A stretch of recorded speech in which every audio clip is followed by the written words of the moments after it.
Attention all subjects, y'all like the idea of fighting them zombies and surviving the apocalypse. I'm sure you do, but you can't. Ha ha ha. But the Warlord has, so shut your mouths and pay attention to this broadcast. Warning, don't give food to any zombies, for your hand is the food. Do you bite the hand that feeds you? Have you ever had a love-hate relationship with a game? A game in which you clearly love it for a single or a multitude of reasons. Its concepts, its gameplay, visuals, smooth controls, the lore, or its rather ridiculous lore, characters or the places you visit. But then the game gives you the middle finger and makes a certain session of play an annoying slog with bullshit bugs, glitches that ruin a near-perfect run, or crashes that make the game near unplayable. I'm sure everyone has had that one game once. But what is my choice for this illustrious of ambiguous rewards? It is this, State of Decay, a zombie apocalypse game with many layers of gameplay genres that mix into a delicious yet glitchy-ridden game. Shooting, survival horror, base management, stealth, driving, and combat, plenty of things to do. Produced by Undead Labs and published by Microsoft Gaming Studios, originally for the Xbox 360's Xbox Live Arcade, rest in peace. Originally on June 5th, 2013, and on Windows PCs on Steam's Greenlight on November 5th, 2013, with the two DLCs, Breakdown and Lifeline, released between 2013 and 2014. And to just add some personal history to this is one of the last games I ever got for the good old 360 before switching to PC.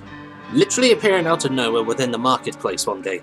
It was a different game from any other zombie game I have played during the time. Not a slaughterfest where you are drenched in the blood of your foes and say praise to corn, like in Dead Rising, Left 4 Dead or Call of Duty Zombies, the good ones. Or a story-driven experience where the characters provide a greater relevance to the apocalypse and innocence lost, like The Walking Dead. This game is about community, and making the most out of disaster.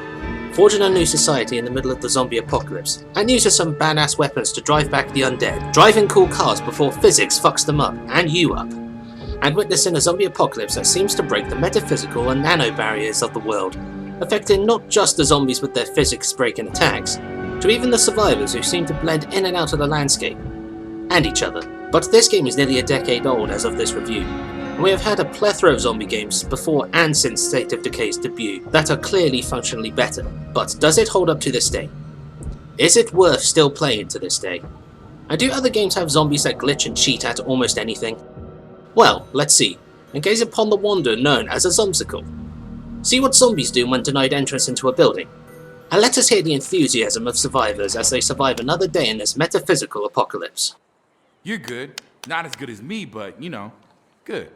And let us delve into this rather charming game of State of Decay.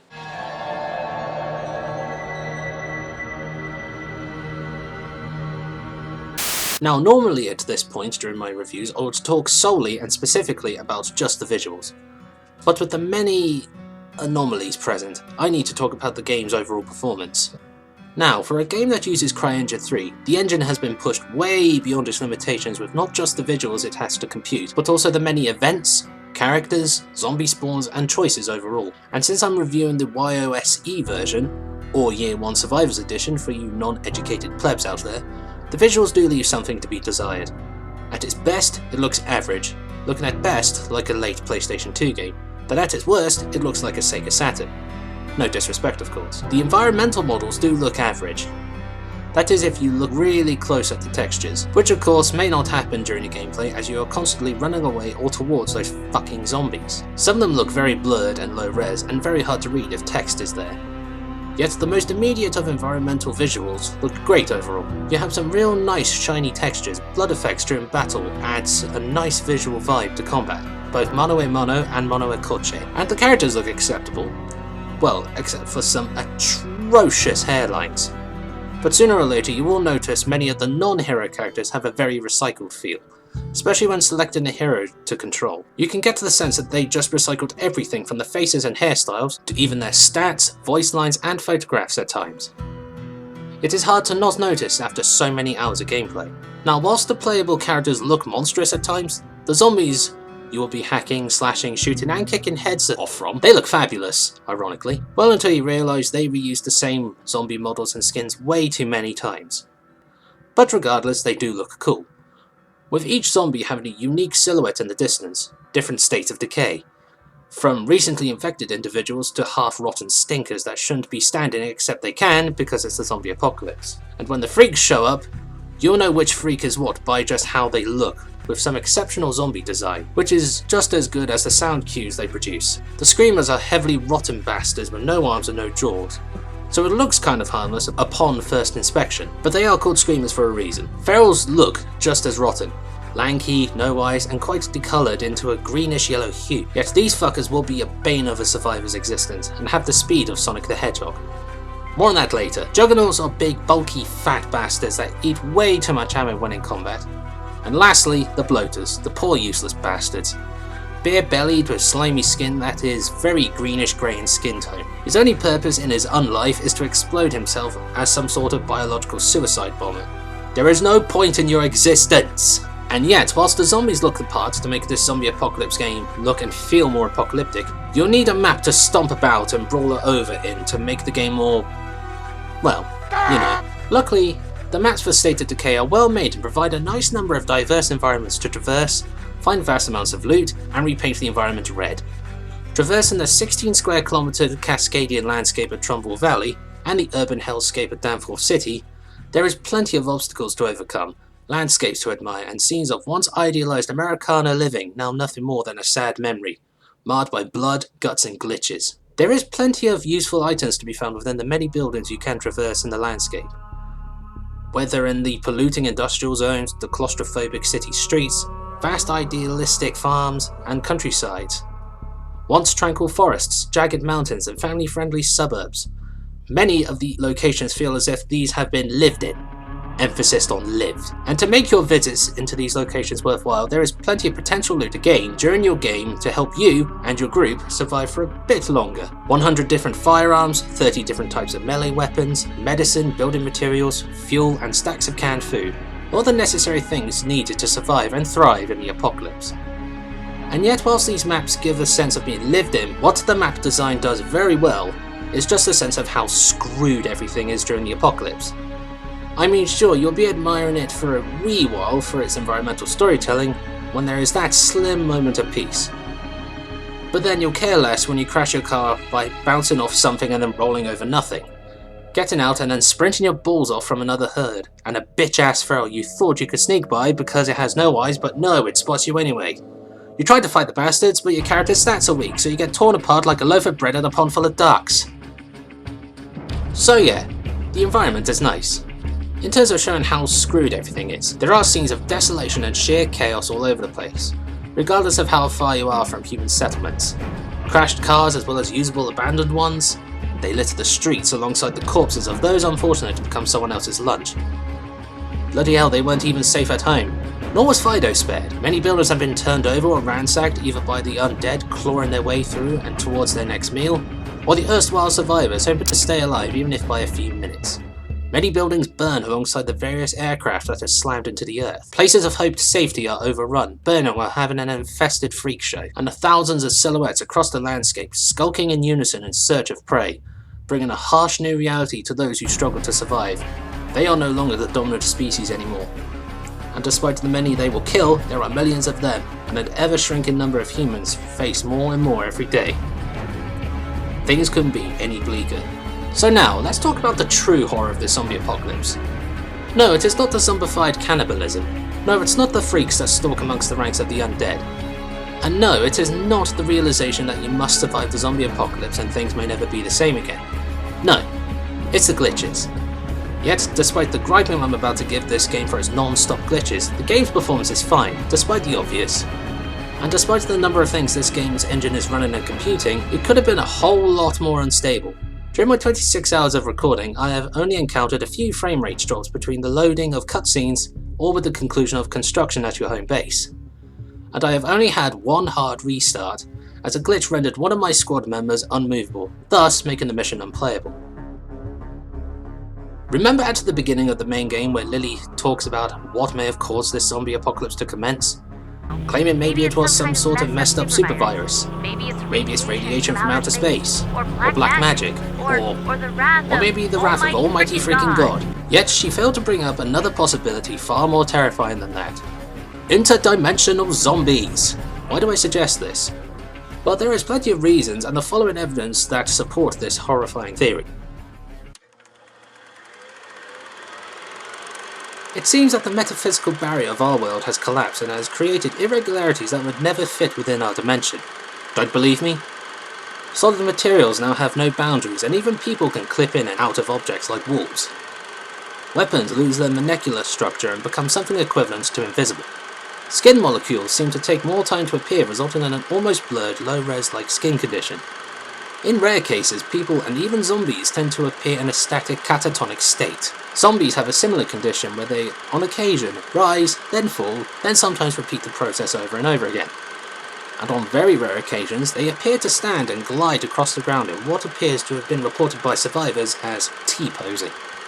Another strange phenomenon that has been reported by survivors is their ability to not only bend the physical boundaries of physical objects to attack their prey, but they also have a second sight, it seems, as survivors have been reported to evade potential attack, only for the zombie to commence their attack as if they have foreseen the survivor's evasive maneuvers. And to highlight this as an interdimensional zombie invasion, survivors have noticed zombies attacking random objects in their clear hatred of our own dimension and its properties. That's dimensional racism there, folks. And to finally add, not only humans and zombies have been affected by this dimensional invasion, even the cars within the outbreak area have been affected, though to a lesser degree. Cars have been noticed to bounce off objects randomly, and the car's suspension dampers have been reported to launch vehicles over onto their sides. Maybe this is the driver's fault, but I blame this interdimensional disaster on this irregularity. Truly, mankind faces a disaster like no other in its united history. It requires a unified effort to halt this disaster, and with such hope, understanding, and tenacity, mankind will endeavour and persevere through this horror and emerge on the other side triumphant. Wow, that made me sound like a crackpot. Yeah, let's move on to sound to be done and far away from all this. I like the sounds of that. Speaking of sound... Yep, this part will never go away. Now, when it comes to the soundscaping for State of Decay, it is a very mixed bag, with each sound design just varying in quality.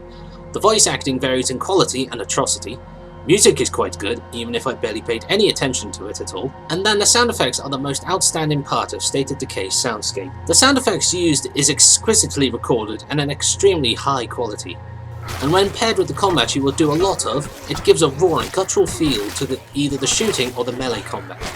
Gunfire, when not equipped with the suppressor, as shooting without one attracts zombies from a wide radius, and you may as well have rung the dinner bell, sounds thunderous, and gunshot wounds leave enormous exit wounds on your targets. With up to 100 guns available to use, you will find near enough every type of gun, from the most common of pistols and hunting rifles to antique and sometimes very rare military weapons, such as the Czechoslovakian VC-58. Each gun is a beast when fired and unsuppressed.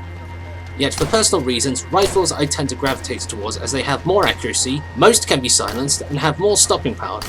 Shotguns are bollocks, which is quite bizarre for a zombie game. Melee weapons are also beasts in combat, again because of stellar sound design. Whether you are bludgeoning the brains out of a zombie with a 2x4 or a Tetsubo, or slicing and dicing with a hand axe or a wakizashi, the viciousness of hand-to-hand fighting is intensified threefold, and oh so more satisfying when the visceral effects are married with the squelching sound effects of gore, splashing on the ground, dismemberment of limbs, and the crushing of zombie skulls. Every other sound effect is also of a high quality, and equivalent, in some cases, to a sound cue of an incoming attack when exploring the ruins and wilderness. Glass smashing, fires burning from burnt Molotov cocktails, wood splitting as zombies slash and bash barricades apart, and doors smashing. Those sounds could give you just a couple of seconds or minutes to prepare for an incoming attack. Music is also quite good, but as stated before during my playthrough to gather footage for this review, I never paid much attention to it until afterwards. I spent more time bludgeoning and then fleeing the undead crowd. Composed by Jesper Kyd, whose previous works in the gaming's music include the Hitman series, Assassin's Creed series, Darkness 2 and the Borderlands series, State of Decay's soundtrack uses a mixture of different musical genres influenced from his previous works. Using a mixture of orchestra, choir, acoustic manipulations, and electronic soundscapes, each soundtrack composed for the game does a good job of conveying the atmosphere, whatever that may be. Whether it is to convey the levels of sorrow,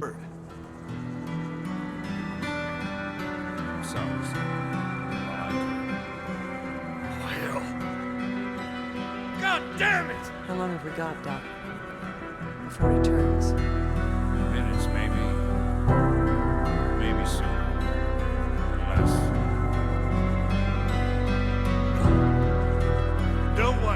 chaos,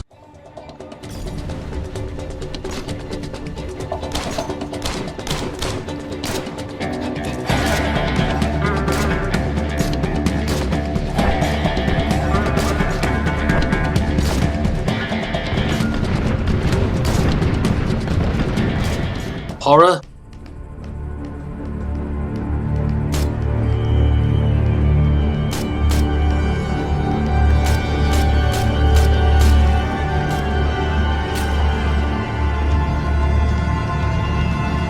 a sense of relief,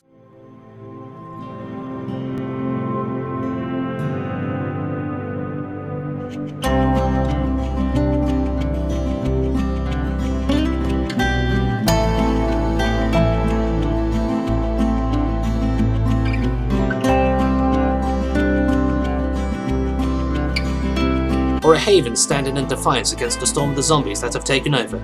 The music is a positive for the game.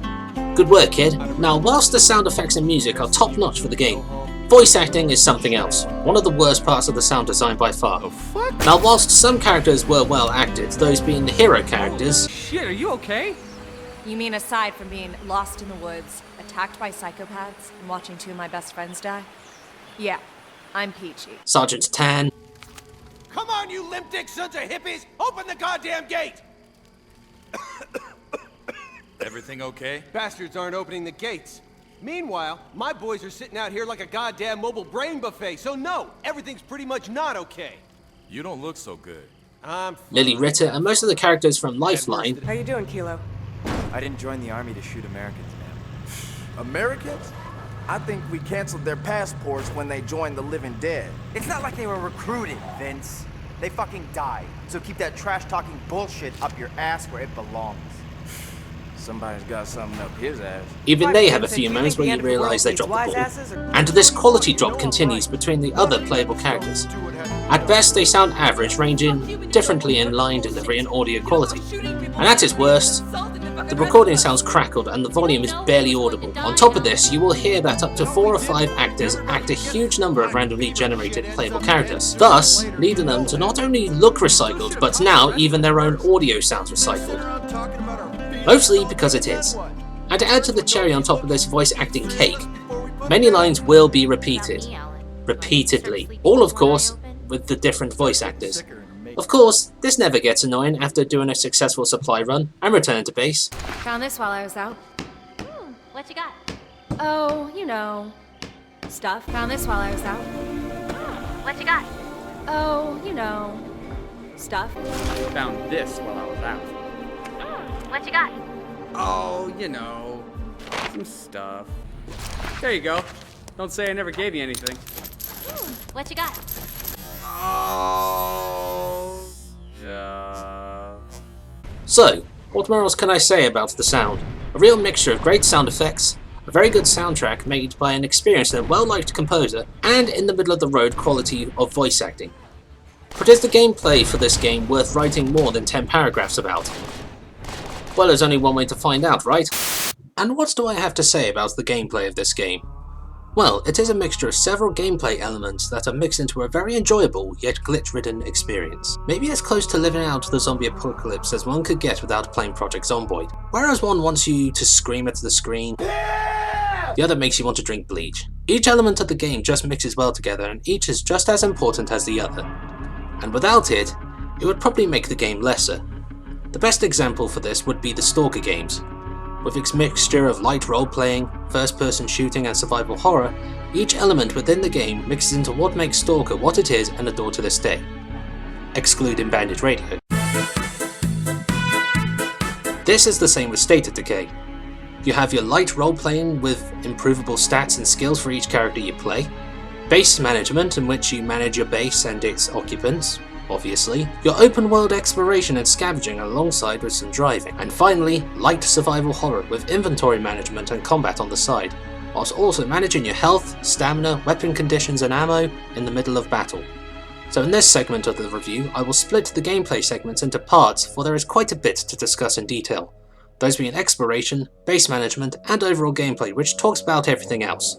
mostly game mechanics and combat. For about 90% of the time, you will spend the vast majority of gameplay exploring the vast wasteland that was once Trumbull Valley and Danforth City. Each map provides a plethora of environments to not only explore but to loot the ever-living crap out of for your survival, as well as to find that kick-ass weapon stowed away under the kitchen sink. From abandoned cities, overrun campsites, eviscerated industrial sites, scattered suburbs and neglected national parks, each area is filled with a randomized assortment of items to collect. An assortment of weapons, some properly rare weapons that you wouldn't find lying around, useful medicine, energizing items like snacks and drugs, unless you're from Australia. Then sometimes you will find base-specific items needed to maintain your survivor's base. These are usually listed as resources, things necessary to keep your survivors alive and to maintain your structures you have at your base. Ranging from small stacks that provide +5 of said resources to +15 of said resources. These items are the main reason to venture out into the post-apocalyptic landscape, alongside obviously keeping the undead back and doing many side quests you are given the opportunity to do. Or not to do if you really want to. But at first, when you look at your map by pressing the back button on your controller or the tab key on the keyboard, you'll notice the map is empty with nothing highlighted. Only the grey washed out rectangles representing buildings and winding roads remain on the map. Yet, you will fill up the map with the many buildings you will explore and loot. On the map you will find a binoculars icon. These indicate structures like water towers, phone towers, billboards or a roof of a high-rise building, which you can climb on top of, and then holding the LT button or the right mouse button, you'll scout out the area and highlight buildings for looting trips. Warning, binoculars are not included. Use your eyes, pistols or rifles to zoom in. Scouting may be useful for, well, scouting out locations for loot, but it is also useful for finding drivable vehicles, mostly cars, the location of freaks and infestations, more on infestations later. Wait, you talked about looting and scavenging, but how do you do that, someone would say? Simple, when you explore the lootable buildings, areas will glow and highlight white, where you can gain items as loot. Simply holding the E key or the Y button on the controller and begin the process of looting. But you can also hurry your looting by either holding LB on the controller or Shift on the keyboard. But be careful. There is a chance where you can drop a can of beans and cause a ruckus, attracting unwanted attention. A micro siege of sorts, which are entertaining in a way as a stealth mission becomes a battle for survival, utilising choke points, boarding windows and using your wits and weapons. Yet it can also be annoying as fuck, as you will fight a random amount of zombie waves, and some of these groups are quite large and are attracted by a noise generated from falling surplus.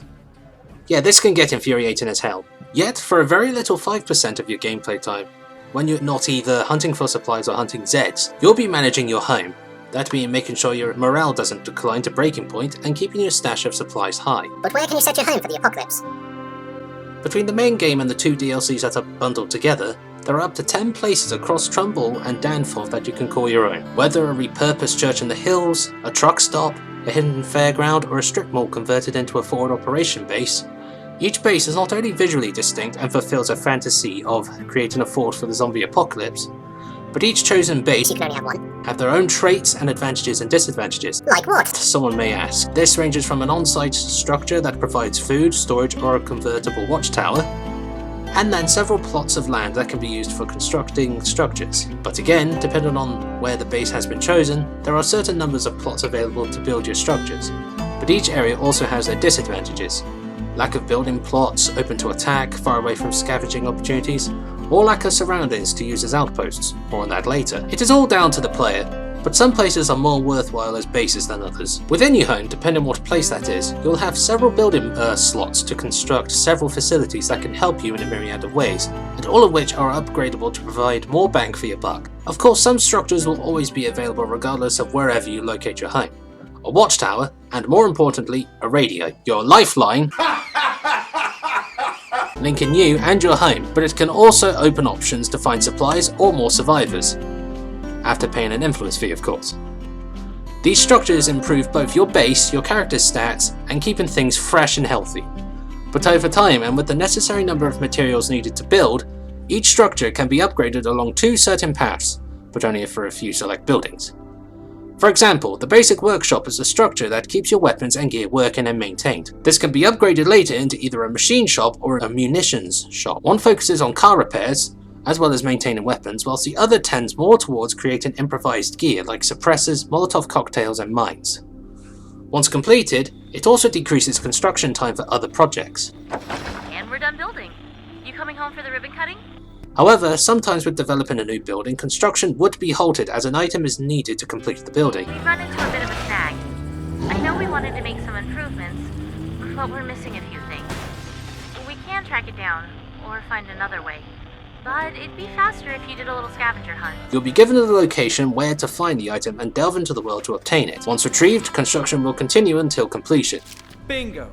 Yeah, when this happens the first time, it was okay to do and it gives the players more things to do whilst out on the world finishing quests. But over time, it just becomes repetitive and can get quite frustrating to constantly go out and constantly find these little things. Even more frustrating is when you have multiple construction projects delayed and have to find them to finish the construction. But there is something quite magical seeing your squatting band of survivors turn a rather mundane abandoned area into a thriving survivors camp with a variety of new buildings going up. So I'll give you that, game. Outside of your home base, you can create safe havens within fully explored buildings, known as outposts. As the name suggests, it provides a haven in the post-apocalyptic wasteland, when far away from home. Or near, depending on how you use that.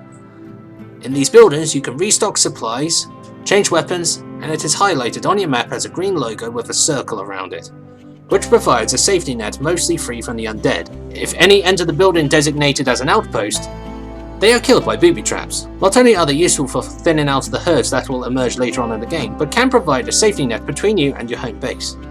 If used correctly, you could be zombie free for a while. But alongside construction and keeping supplies up, you must also manage your survivors' morale at home. One of the most important elements of the game, the residents at home will let you know if things are well or not. Bunch of dumbasses. What the hell they think is gonna happen? Oh. Well, maybe if we weren't down to an expired bottle of baby aspirin and a case of cough syrup, we wouldn't have so many sick people. Whilst I said this is an important matter, it is quite easy to resolve as you are literally just playing the game to resolve and gain massive morale boosts. Yet over time, there will be randomly generated events that will rock the confidence of those at home. So how does one gain morale? As stated before, by playing the game. Destroying zombie herds, finding survivors and gathering needed supplies, completing quests and successfully hunting down the freak zombies. But alongside the ways of increasing morale, there will be events that will decrease your community's morale. Survivors falling sick, running low or out of supplies at home, a survivor is killed via zombies or the zombie plague, and the occasional random event that is out of your hands to control. If left unresolved for a while, some survivors will cause tension at home, causing a quest to fire up to calm them down, or rescue them if they decide to run away from home. Yet, if morale is at its highest, trade missions could open up with other groups you will find in the world, and survivors could be trained, so it benefits to keep everything well and good in the hood. Now, before I talk about the overall gameplay, let me just talk about these zombies quickly. It's been obvious what my viewpoints for these monsters are during the earlier parts of this review. They are some of the worst enemies I have ever fought in my illustrious career? Yeah, sure, whatever. Obviously from the footage you are seeing, it is clear what the main issue is. They are a glitchy fucking mess. As stated before, the CryEngine 3 used in this game is being pushed beyond capacity with so many commands and codes constantly changing and initiating. This makes performance hiccups inevitable, but it doesn't change the fact fighting these zombies becomes a chore. In fact, for a while I thought they were cheating and breaking their own programming. Spawning out, especially when you see a solitary zombie sprinting towards your position even after clearing the local area out and hitting you with unavoidable attacks, even when you make evasive maneuvers. They also know where you are regardless of how careful and stealthy you are. Maybe I just hate these zombies because these are sprinters. I mean, think about it. The dead rise in undeath, can sprint with no limitations, can take damage unless killed traditionally, spreads a bite transmittable disease, never gives you a moment's break, trust me I tried, and then they can mutate further into more infuriating freaks. Yeah, fuck this plague. Speaking of the freaks, fuck them too. Personally, I hate them. Always have since Left 4 Dead introduced those kinds of zombies to video games. While some are okay to deal with nothing more than a bullet to the brain basket, others require ironclad patience, the right weapon at the right time, and sometimes just sheer aggression to eliminate these lot. Bloaters and armoured zombies are okay, just annoying. Bloaters are easy to deal with. Just shoot them in the head, then walk around it. Lest they explode and slowly erode your health and stamina. Armoured zombies just require bludgeoning or stabbing in the head. Juggernauts Fucking hate them. Are just bullet sponges. With a few heavy hits they could kill you, and it may require a couple of survivors to help you against these big uns. Yet, since the allied AI is questionable, just try to shoot them if possible. Screamers. Fucking hate them. As the name suggests, they holler out to nearby zombies and bring them towards your position. And yet, they are just annoying, bringing in more zombies to the slaughter until you deal with the screaming bastard. With guns, mind you. If you try with melee weapons, you will get stunned for a few seconds as the screamer hollers. Finally, the Pharaoh. Okay, if there is a being I could even gather the strength to loathe and wish for extinction on one of the gods' most sacred creatures, this prick deserves death. Again. Okay, calm down now. Pharaohs are extremely animalistic, running on all fours and relying on speed, agility, and aggression to bring its survivors down. Despite having no eyes, stealth will not work on these guys as they will detect you within about 50 meters. And despite being agile, they will hit you like a truck and could potentially kill you in one hit. Best way to deal with them? Be in your car, let it charge at you, knock them out with the car door, and then run them over. But whatever way you deal with a Pharaoh, it is extremely satisfying to crush that little bastard's head into the dirt and then run it over again. Does that make me sound insane? Nah. You'll understand why. Anyways, enough about the undead. What other things are there to discuss in the game? Oh yeah, influence. Instead of money being your reward, you gain influence, which is universal with all groups throughout the game. How do I gain influence? Ask someone. Simply, as stated before, by literally playing the game. Gaining supplies, completing quests, surveying the landscape, giving individual items to the community, and doing certain actions like destroying hordes and dealing with your fellow survivors. But what can I spend my influence on? Ask another somebody. Well, if you let me answer your sodding questions, you can spend them on a couple of things. These being equipping yourself with home-based items like weapons, surplus, and medicine. The other is used on abilities on the radio. These ranging from finding items needed at home to using abilities like calling in airstrikes, artillery strikes, sniper support, or repairing your vehicle or finding more supplies and survivors. There is plenty of missions to do during your time in the zombie apocalypse. Besides the looting and shooting you will be doing, there are some, well, specified missions to complete, along with great rewards of friendship with your fellow survivors, making them playable, shared loot, and a nice bit of influence on the side. You'll be hunting Zeds, searching for either armoured Zeds or some of the Pharaohs, or freaks in the ruins, then destroying them. Trading with your fellow survivors, destroying zombie infestations, highlighted on the map as a red building with a blood shadowing and shading. Finding resources and survivors is your standard affair in the game. Saving survivors is quite a common thing to do as well, either helping a community member as they are hemmed in by the living dead or needing a hand with gathering supplies. This is one of the most common side missions you will do. Other times, you will meet a new survivor from another enclave inhabiting a building somewhere on the map and establishing relations with this new group. You could do quests for them ranging from trading to helping them out of the siege to the point where they could integrate into your own group. I mean, if you wanted to, but alongside saving people, sometimes you have to put them down. This is probably one of the rarest survivor-based quests you can do, as it only happens if one of your group members contracts the Black Plague. Take them somewhere away from prying eyes, then put them down with a shot to the head.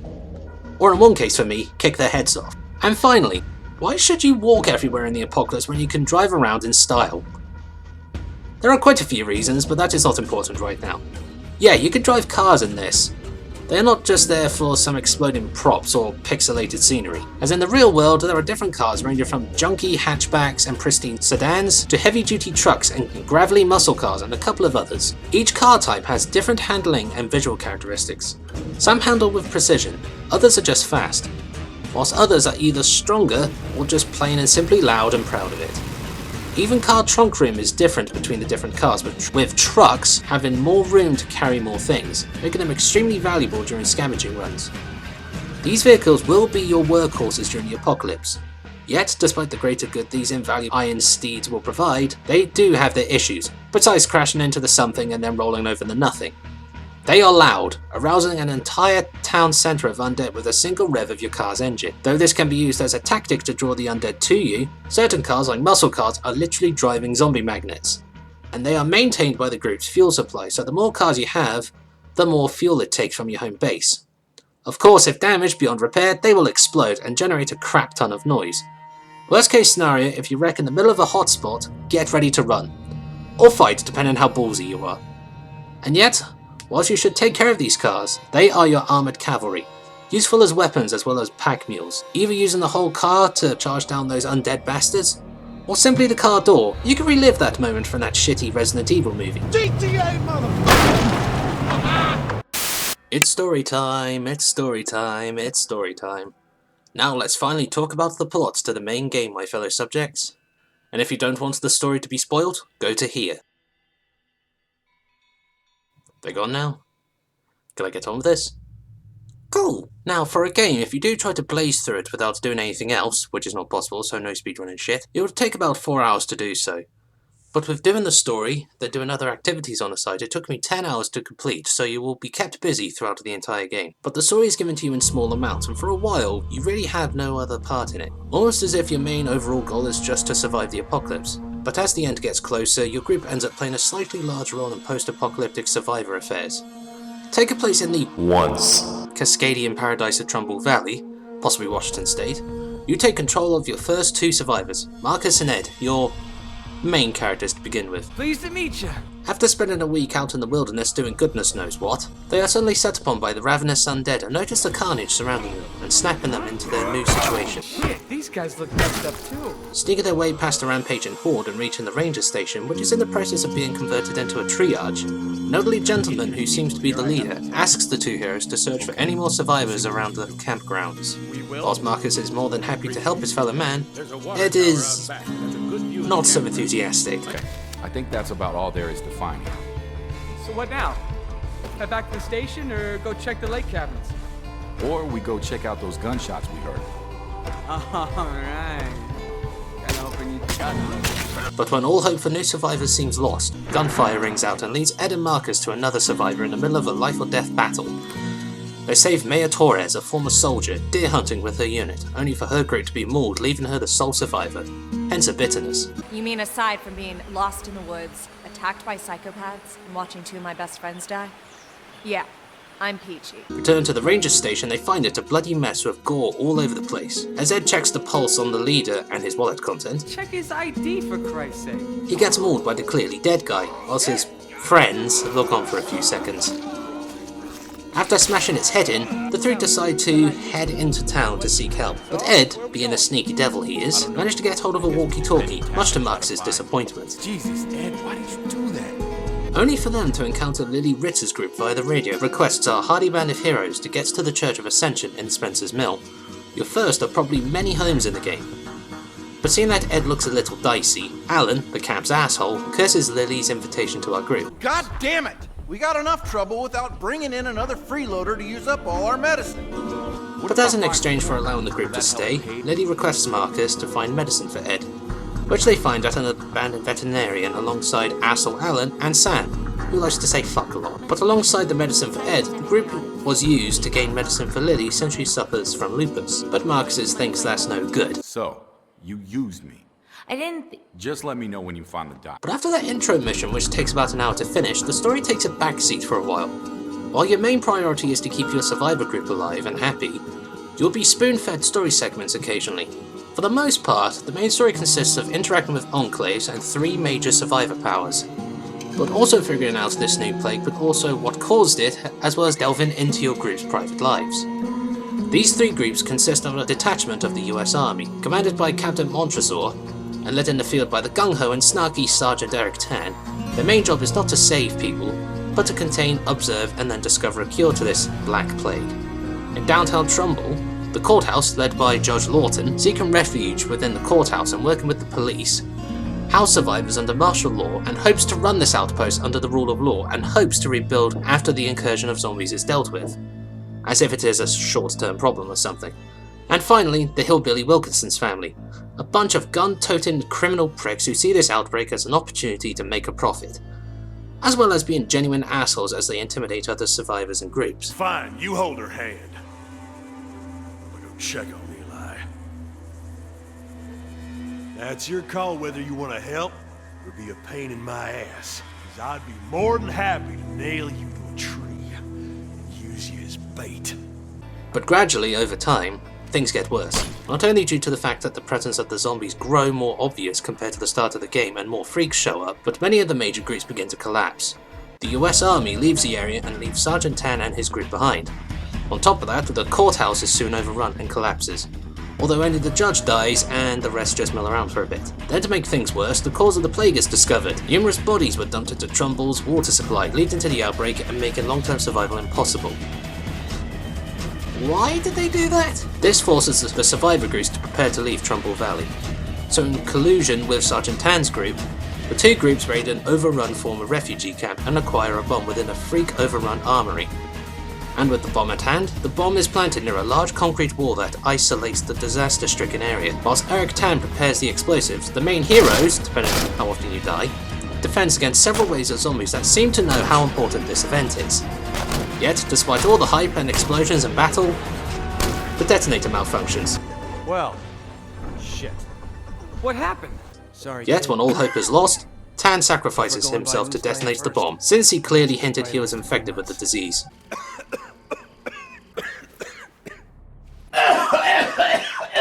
Bullshit! And when the smoke clears, relief turns to horror as blood, gore, mutilated bodies and burning cars linger in front of our heroes. The outbreak has spread beyond Trumbull, and to add to the horror, the game ends. Oh come on, don't Sudeki blueball us again. Hey, thanks. But at least we know what happens next. Sequels and DLCs, woo! Overall the story is fine, predictable in some parts and cliché in others, yet it provides enough backstory to give weight and reasons for the zombie apocalypse. Besides, the story is mostly in the background with your actions, with you and your group doing most of the chores anyway, and pretty much writing up the story of your own game. And you'll spend more time trying to survive and thrive in the new world, but it's fine, livable. Now, since this review is long enough as it is, let's move on to Lifeline and draw a line to this review. Wait, what about breakdowns? Says a rather perceptive subject. To which I must answer with, it is basically a near-infinite version of the main game. Simplified, everything else is near identical, except you play in infinite sandbox mode. All story mode missions are removed and you get to play a randomized group of survivors. Your main goal is to survive for as long as possible and for as long as you can, whilst completing challenges that unlock more survivors to your group, along with playing with some new weapons and firearms, as well as skills. If you get fed up with the level you are playing on, you must find an RV, repair it, and then leave the valley. But every time you restart, your new games will get progressively more difficult as more zombies and freaks become more and more common. In fact, some of the footage used during the review of gameplay components comes from Breakdown, because it blends in and seems near identical to the main game. But overall, Breakdown is an okay DLC. It adds much replay value to the main game itself, but it is a definite add-on, more of a game to play for an hour or two. Luckily, it is bundled with the YOSE version, so you don't have to buy it. Now, to shoehorn in the Lifeline segment, if you don't want to play Breakdown, you can play this instead. Originally released as DLC back on May 30th, 2014, Lifeline is a slightly altered experience compared to the main game. It plays near identically with the same rules of course, but you may notice a more militarized vibe and twist. That is indeed the case as you take control of an army unit, and you can see how they respond in the in-game apocalypse. Unlike other apocalypses, not very well, but I for one find it as quite a unique change of setting, because in other places, they tend to be either the main bad guys, dead, and join the hordes of the undead, or simply integrated into other survivor clans. So it is a nice change to see the ladies and gentlemen of the armed forces still taking the fight to the undead bastards despite everything. And for a more militarized feel, you would need a map to convey a sense of fight in a battle or a never-ending war against the undead. Danforth City does very well to convey this, a literal urban hellscape with a highway system that connects the entire map. Danforth is lost to the undead, the skyline of the city burns, a horrific smog covers the sky with the many fires burning and the many outlying regions are just ruined, as if shelled or hit by airstrikes. Every time I go back to this map, I get giddy feelings because it just reminds me of Raccoon City so much. But maybe not as tragic or filled with corporate bullshit. Or filled with annoying mutants. Oh, wait. Never mind. Unlike with all DLCs, well, most of the time, you'll get to play with many new features or add-ons never seen previously.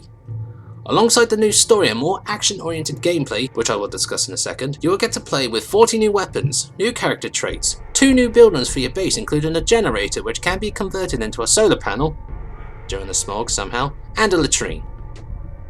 Yeah baby! New cars such as the army pickup truck, and several new features that will be explained shortly. Whilst you explore the map, you may stupidly stumble into an area dubbed the Danger Zone on the map, which is highlighted in red. If you stay in that area for too long, you will encounter not only hordes spawning at an increased rate, but you will encounter screamers, a few bloaters, and a Pharaoh within the same area. If you aren't good at fighting, stay out of those areas if you wish to avoid snapping your controller in half. Another new feature is sieges.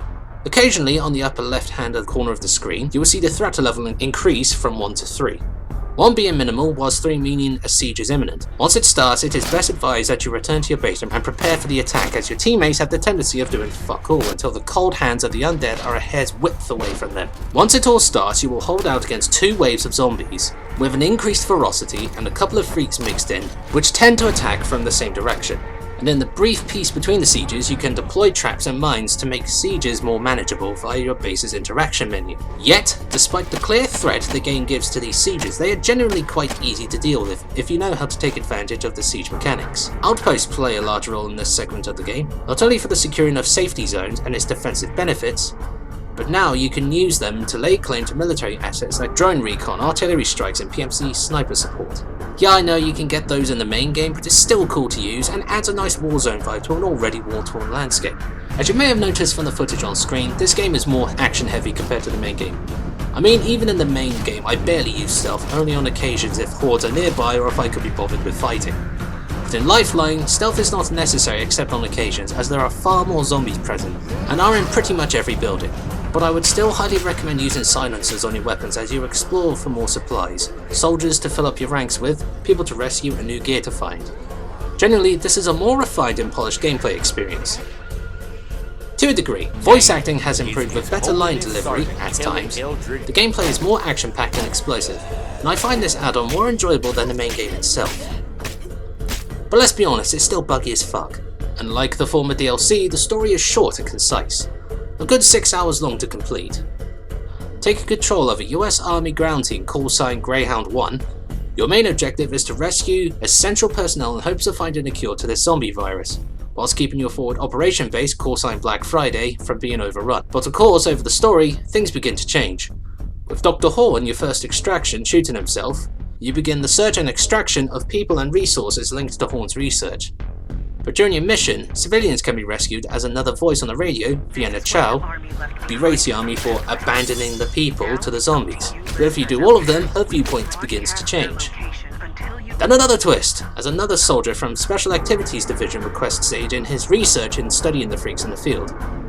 Now, despite his manner and character, he is the most useless character in the entire game. Statistically, he has the least health of anyone and has very little preservation for himself. Literally standing still and letting the zombies kill him, if not watched like a hawk. But having met the two opposites and saved those that needed to be saved, 2 possible endings can occur. Spoiler warning now.